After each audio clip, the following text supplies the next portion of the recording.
Hello बच्चों, आज हम कक्षा 5वीं हिंदी की पाठ्यपुस्तक रिमझिम से पाठ 8वां वे दिन भी क्या दिन थे इसके प्रश्न उत्तर पढ़ेंगे।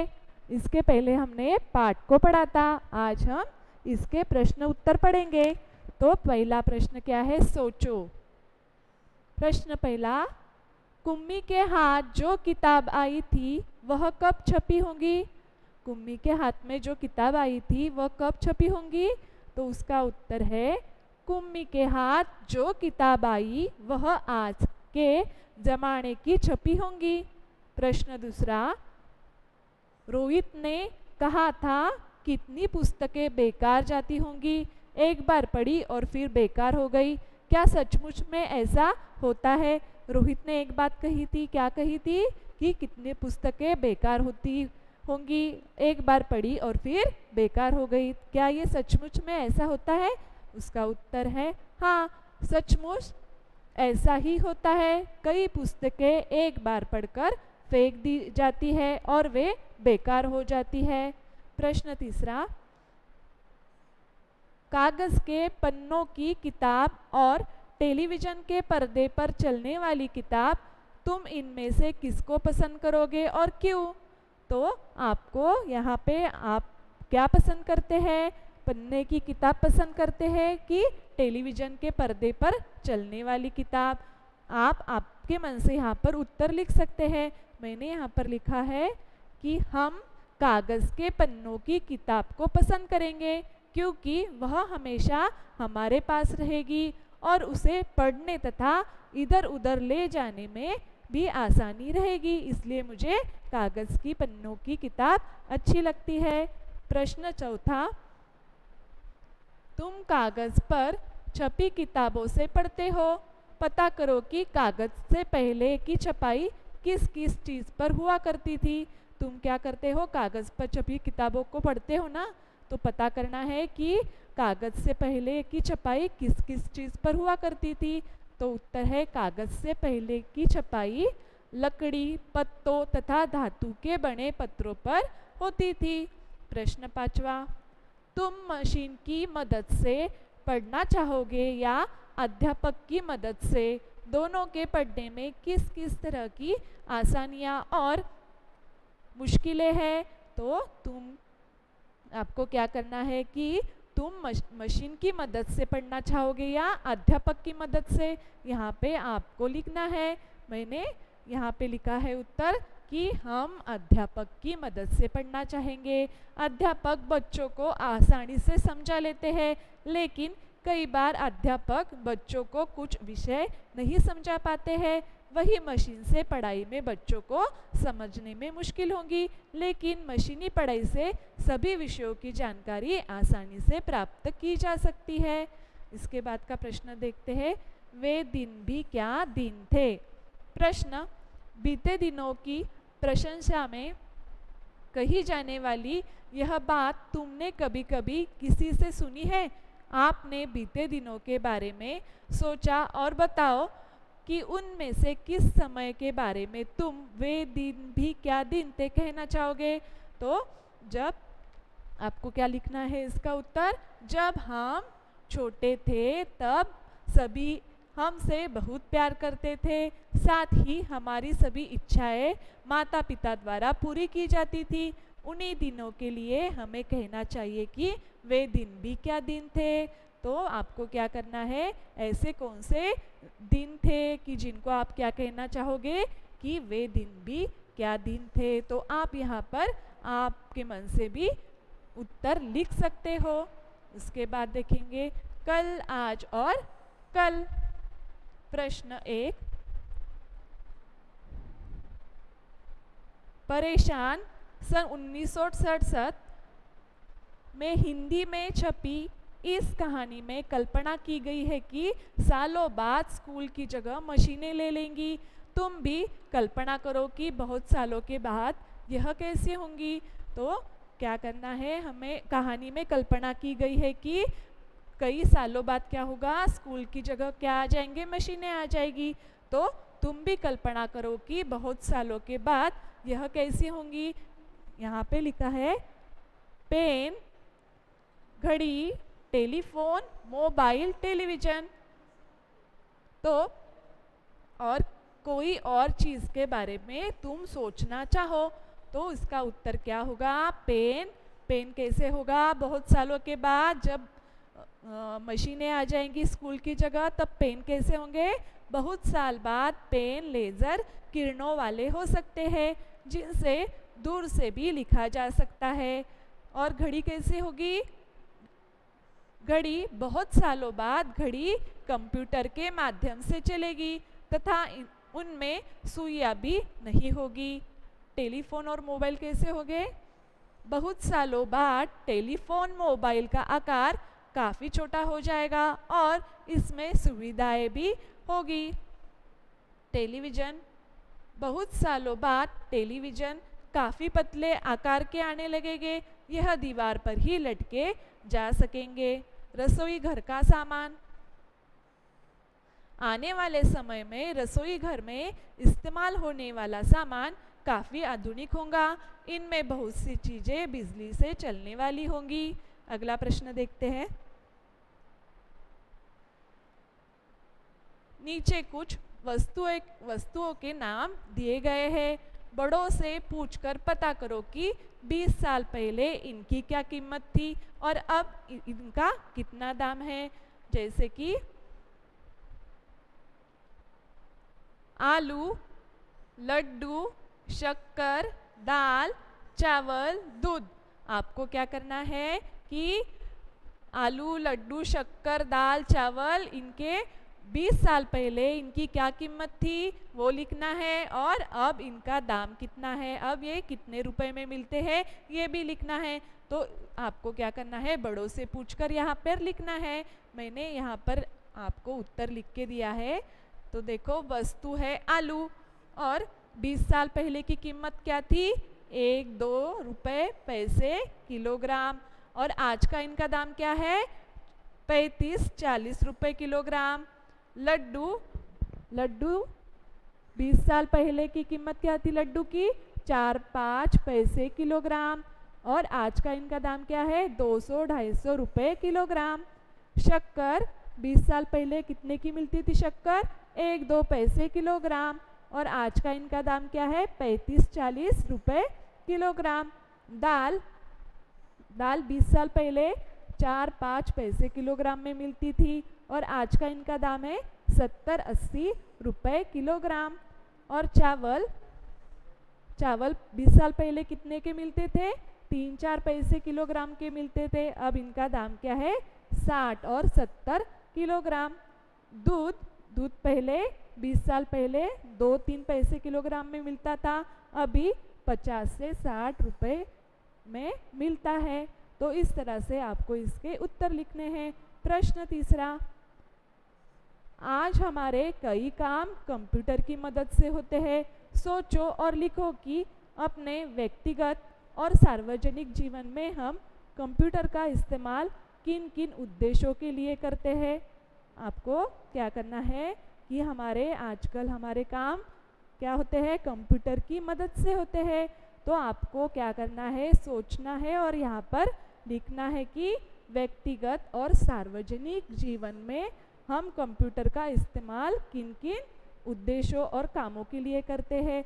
तो उत्तर में हम लिखेंगे, व्यक्तिगत में मनोरंजन के लिए हम कंप्यूटर का इस्तेमाल करते हैं और हिसाब किताब के लिए भी हम कंप्यूटर का इस्तेमाल करते हैं। पढ़ाई लिखाई में भी कंप्यूटर का इस्तेमाल होता है। विभिन्न जानकारियाँ प्राप्त करने में भी कंप्यूटर का इस्तेमाल होता है और फोटोग्राफी में भी क्या होता है? कंप्यूटर का इस्तेमाल होता है। अब सार्वजनिक जीवन में देखते हैं, रेल बस टिकटों की बिक्री में, सार्वजनिक जानकारियाँ प्राप्त करने में, विभिन्न उद्योगों की जानकारी में, सूचनाएं प्रसारित करने में और नौकरी से संबंधित इन सब इसमें क्या होता है? कंप्यूटर का इस्तेमाल होता है। अगला प्रश्न देखते हैं। जानकारी देने या लेने के लिए कई तरीके अपनाए जाते हैं। हम जो कुछ सोचते या महसूस करते हैं उसे अभिव्यक्त करने या बताने के भी कई ढंग हो सकते हैं। बॉक्स में ऐसे कुछ साधन दिए गए हैं, उनका वर्गीकरण करके नीचे दी गई तालिका में लिखो, जैसे कि संदेश, फोन, चित्र, फैक्स, अभिनय, विज्ञापन, mobile, internet, radio, notice, TV, तार, नृत्य के हाव भाव, संकेत भाषा, मोबाइल संदेश, इश्तहार। तो क्या करना है, ये जो साधन दिए गए हैं इनका वर्गीकरण करके हमको कहाँ लिखना है, नीचे दी गई तालिका में। हम जो कुछ सोचते हैं या महसूस करते हैं उसे अभिव्यक्त करने के लिए या बताने के लिए, अभिव्यक्त करना या बताना, इनके कई ढंग हो सकते हैं। तो उनको क्या करना है, आपको नीचे तालिका में लिखना है। ऊपर लिखी चीज़ें एक तरफा भी हो सकती है और दो तरफा भी। जिन चीज़ों के ज़रिए एक तरफा संप्रेषण यानी भाषा का आदान प्रदान, संप्रेषण यानी भाषा का आदान प्रदान होता है, उनके आगे आपको क्या करना है, ऐसे निशान लगाना है। और दो तरफा संवाद की चीज़ों के आगे आपको इस तरह का निशान लगाना है। तो उत्तर देखते हैं हम नीचे। जानकारी, तो जानकारी में क्या आ सकता है, पहला संदेश। तो संदेश क्या होता है, एक तरफा होता है, इसलिए इसके नीचे इसके सामने इस तरह का चिन्ह आपको लगाना है। और चित्र भी क्या है, एक तरफा होता है, इसलिए इसके नीचे भी इस तरह का आपको चिन्ह लगाना है। फैक्स भी एक तरफा होता है। विज्ञापन, नोटिस और टीवी भी क्या होता है, एक तरफा होता है। इश्तेहार भी क्या होता है, एक तरफा होता है। अब भावनाएं, इसमें फोन क्या होता है, दो तरफा संवाद होता है। हम फोन से क्या करते हैं, एक दूसरे के साथ बातें करते हैं, संवाद करते हैं। और अभिनय, मोबाइल भी क्या होता है, दो तरफा होता है और अभिनय एक तरफा होता है। तार भी क्या होता है, एक तरफा होता है। मोबाइल संदेश दो तरफा होता है। संकेत भाषा एक तरफा होती है और नृत्य के हाव भाव भी एक तरफा होते हैं। इस तरह आपको इसके प्रश्न के उत्तर लिखने हैं। अब क्या करना है, तुम्हारी डायरी। प्रश्न है, डायरी लिखना एक निजी काम या शौक है, तुम अपनी डायरी किसी और को पढ़ने को देते हो या नहीं, यह तुम्हारी अपनी मर्जी है। कई व्यक्तियों ने अपनी डायरियाँ छपवाई है ताकि अन्य लोग उन्हें पढ़ सके। ऐसी कोई डायरी खोजकर पढ़ो और उनका कोई अंश कक्षा में सुनाओ। तो इस पाठ में क्या कुम्मी क्या करती है, डायरी लिखती है ना, तो उसी तरह आपको क्या करना है कि ऐसी कोई डायरी आपको खोजकर पढ़नी है और उसको क्या करना है, उसका कोई अंश आपको कक्षा में क्या करना है, सुनाना है।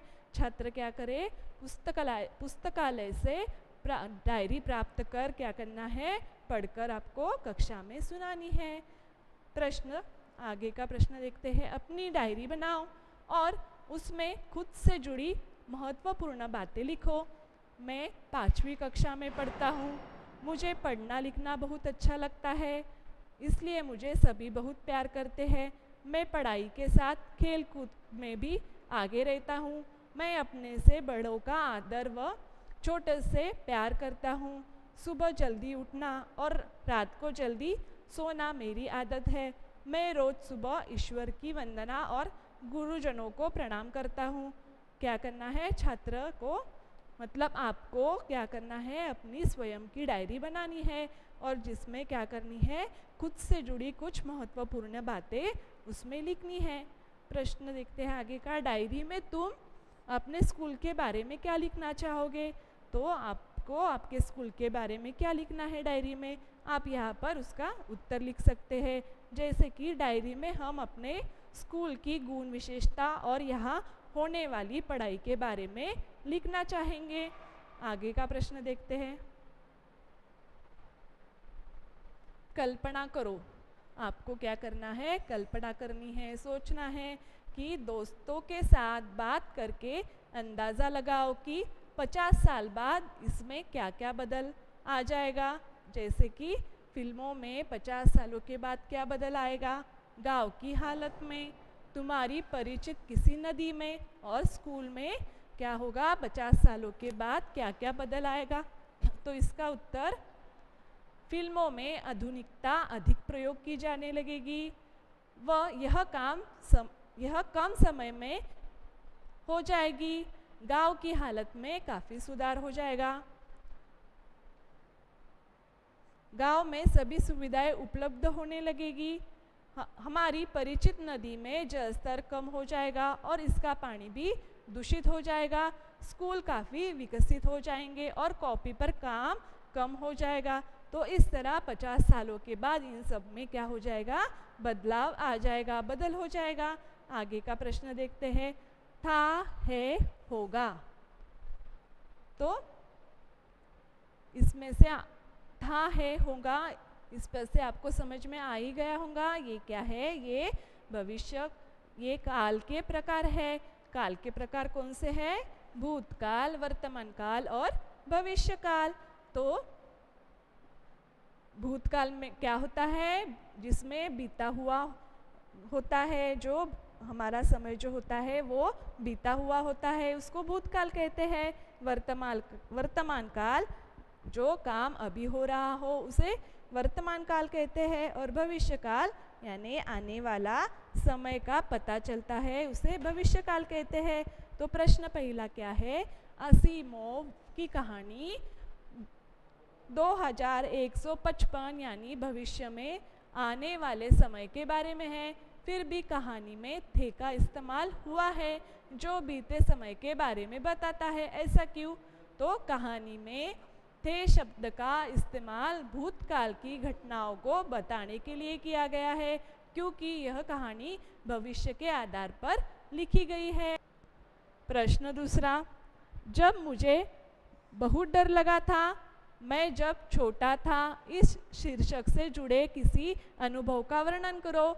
जब मैं बहुत छोटा था तो मैं कमरे में अकेला नहीं रहता था, क्योंकि एक बार मैं कमरे में अकेला था तब एक अजीब सी आवाज़ सुनाई दी जिससे मुझे बहुत डर लगा। तभी से मैं अंधेरे में अकेले नहीं रहता।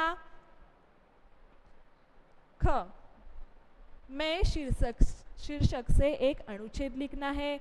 अपने स्वभाव, अच्छाइयों, कमियों, पसंद नापसंद के बारे में सोचो और लिखो, या किसी मैच का आंखों देखा हाल ऐसे लिखो मानो वह अभी तुम्हारी आंखों के सामने हो रहा है। तो उत्तर क्या होगा, आपको क्या करना है कि आप मानो क्या कर रहे हो, मैच का आंखों देखा हाल आपको यहाँ पे लिखना है। जैसे कि आप कोई मैच देख रहे हो, उसको आपको क्या करना है, यहाँ पे लिखना है। जैसे कि मैं सीधा साधा लड़का हूँ, वह अपने से बड़ों की सभी बातें मानता हूँ, साथ ही उनका आदर सम्मान भी करता हूँ, लेकिन मैं थोड़ा ज़िद्दी भी ज़रूर हूँ। मुझे बाज़ार का खाना पीना बहुत पसंद है, साथ ही मुझे खेलना बहुत अच्छा लगता है, लेकिन मुझे घर में अकेले रहना बिल्कुल भी पसंद नहीं है। मैच का आंखों देखा हाल, दर्शक की मैदान में भीड़ है, बल्लेबाज गेंद खेलने के लिए बिल्कुल तैयार खड़ा है। इधर गेंदबाज गेंद लेकर भागने लगा। गेंदबाज ने जैसे ही गेंद फेंकी, बल्लेबाज ने एक जोरदार हिट लगाया। गेंद सीमा रेखा की तरफ जा रही है और ये 4 रन। इसके साथ ही बल्लेबाजी करने वाली टीम ने मैच जीत लिया। सभी खिलाड़ी दौड़ते आए और अपने बल्लेबाज की पीठ थपथपाने लगे। तो इस तरह आपको क्या करना है, मैच का आंखों देखा हाल ऐसे लिखना है जैसे मानो कि अभी तुम्हारी आंखों के सामने हो रहा हो।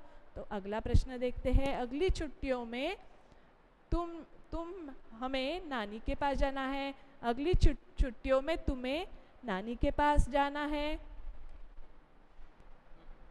अगली छुट्टियों में आपको कहाँ जाना है, तो आप अगली छुट्टियों में तुम्हें नानी के पास जाना है, वहाँ तुम क्या क्या करोगे, कैसे वक्त बिताओगे, इस पर एक अनुच्छेद लिखना है। तो यहाँ पर हमको भविष्यकाल का उदाहरण देखने को मिलता है। जैसे कि आपको कहाँ जाना है अगली छुट्टियों में, नानी के घर, तो उत्तर क्या लिखोगे, मैं अपनी नानी के घर जाऊँगा, वहाँ मैं खेतों और बागों में घूमूंगा, मैं अपने नाना नानी के साथ बहुत सारी बातें करूँगा, मैं बकरी गाय भैंस आदि जानवर के साथ भी खेलूँगा, घोड़े की सवारी के अलावा मैं गांव में मिलने वाली मिठाइयों तथा दूसरी खाने पीने की चीज़ों का भरपूर आनंद लूँगा। तुमने जो 3 अनुच्छेद लिखे हैं उनमें से पहले का संबंध उनसे है जो बीत चुका है, दूसरे का अभी अभी की बात है और तीसरे का बाद में घटने वाली घटना का वर्णन है। इन अनुच्छेद में इस्तेमाल किए गए क्रियाओं को ध्यान से देखो। यह बीते हुए, अभी के और बाद के समय के बारे में बताती है। तो ये क्या है, काल के रूप है, काल के भेद है, भूतकाल, वर्तमान काल और भविष्यकाल। अब आगे का प्रश्न देखते हैं। धन्यवाद।